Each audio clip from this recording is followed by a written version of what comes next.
भगवान शिव ने क्यों किया था विषपान? जाने। नीलकंठ कहलाने की पौराणिक कथा। भगवान शिव को देवों के देव महादेव कहा जाता है। उनकी महिमा अपार है, जिसे लेकर कई सारी पौराणिक कथाएं प्रचलित हैं। ऐसी ही एक महत्वपूर्ण कथा है उनके विषपान करने की है, जिस वजह से उन्हें नीलकंठ के नाम से भी जाना जाता है। पौराणिक कथा के अनुसार एक बार सभी देवताओं और असुरों ने मिलकर समुद्र मंथन किया। इस मंथन का उद्देश्य अमृत कलश को पाना था। जैसे ही समुद्र का मंथन शुरू हुआ, तो उसमें से एक के बाद एक कई अद्भुत चीजें निकली। इनमें कामधेनु गाय, उच्चैश्रवा घोड़ा, ऐरावत हाथी, कौस्तुभ मणि जैसी दिव्य वस्तुएं और रत्न शामिल थे। हालांकि मंथन के दौरान एक ऐसा भयानक विष भी निकला, जिसकी धधकती ज्वाला से तीनों लोकों में हाहाकार मच गया।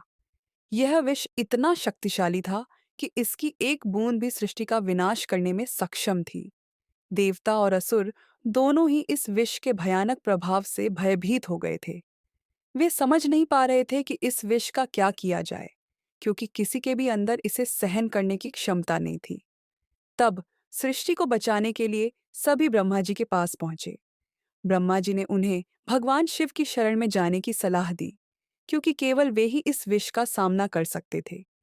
देवता और असुर तुरंत कैलाश पर्वत पहुंचे और भगवान शिव से प्रार्थना की कि वे इस विष से पूरे जगत की रक्षा करें।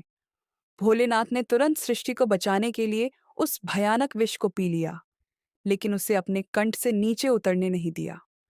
उस विष के प्रभाव से शिव जी का कंठ नीला पड़ गया। इसी कारण भगवान शिव को नीलकंठ के नाम से भी जाना जाता है। इसके बाद पूरे जगत में फिर शांति की स्थापना हुई, क्योंकि भगवान शिव ने सृष्टि को एक बड़े संकट से बचा लिया था। भगवान शिव द्वारा विषपान की यह कथा उनके त्याग और करुणा का प्रतीक है।